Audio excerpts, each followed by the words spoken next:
En aquel tiempo Jesús y los discípulos volvieron a Jerusalén. Y mientras paseaba por el templo se le acercaron los sumos sacerdotes, los escribas y los ancianos y le preguntaron: ¿Con qué autoridad haces esto? ¿Quién te ha dado semejante autoridad?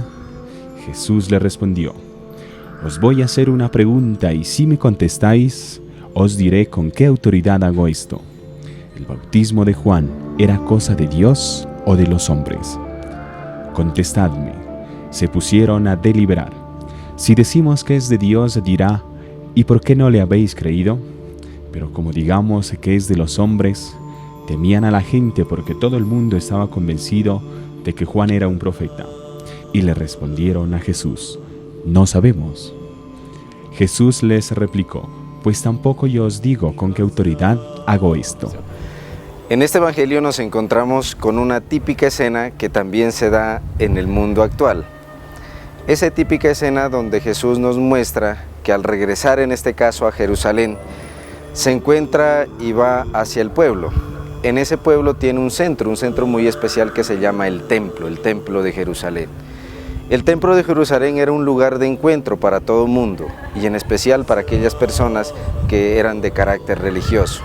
En este caso, como hoy en día también vemos, las instituciones tienen unas personas encargadas de custodiar, cuidar y de alguna manera entrar, en este caso, a hacer las enseñanzas que en el templo de Jesús era de la religiosidad. Jesús llega entonces al templo y se encuentra con los sacerdotes, mejor dicho, con aquellos más que sacerdotes, que son los sumos sacerdotes, los escribas, los fariseos y los ancianos.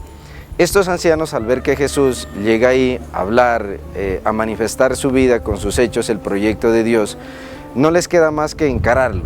Entonces surgen ahí en un primer momento esos celos de encaramiento hacia aquellas personas que también quieren mostrar su autoridad o mostrar el proyecto de Dios.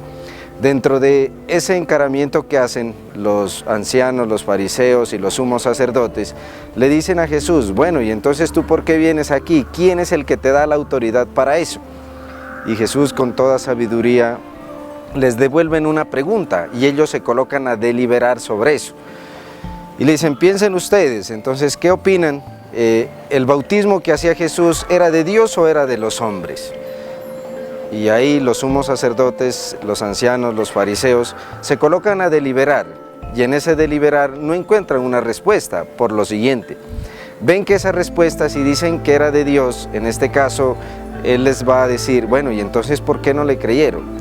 Pero si ese bautismo, en este caso dicen: sí, ese bautismo de Juan era de los hombres, ellos van a decir: bueno, y entonces Juan Bautista era considerado un profeta, un personaje importante para el pueblo, y se echarían en este caso el pueblo contra ellos.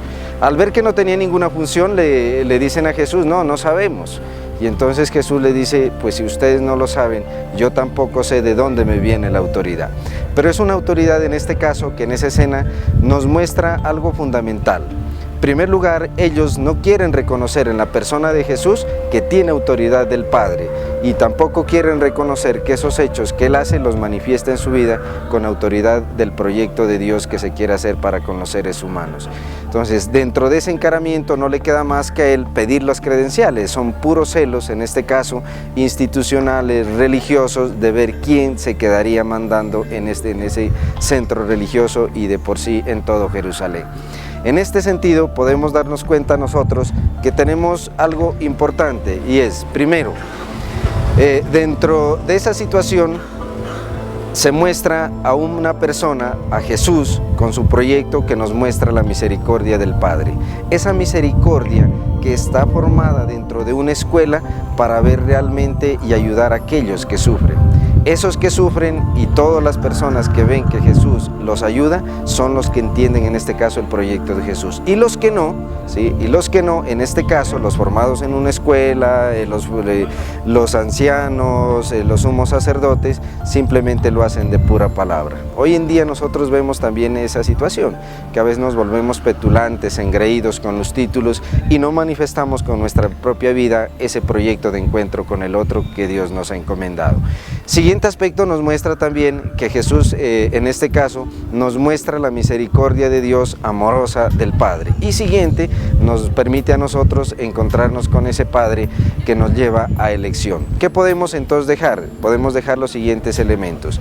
En nuestro momento de oración pidámosle que Dios se manifieste su misericordia con nosotros. Segundo, que nos elige en su plan amoroso. Y tercero, nos permita a nosotros disfrutar de esa gracia. Y finalmente, miremos que no nos sintamos nosotros engreídos, petulantes con lo que nosotros sabemos, y en este caso lo pongamos al servicio con mucha misericordia y amor especialmente a los que más lo necesiten. Que tengan un buen día.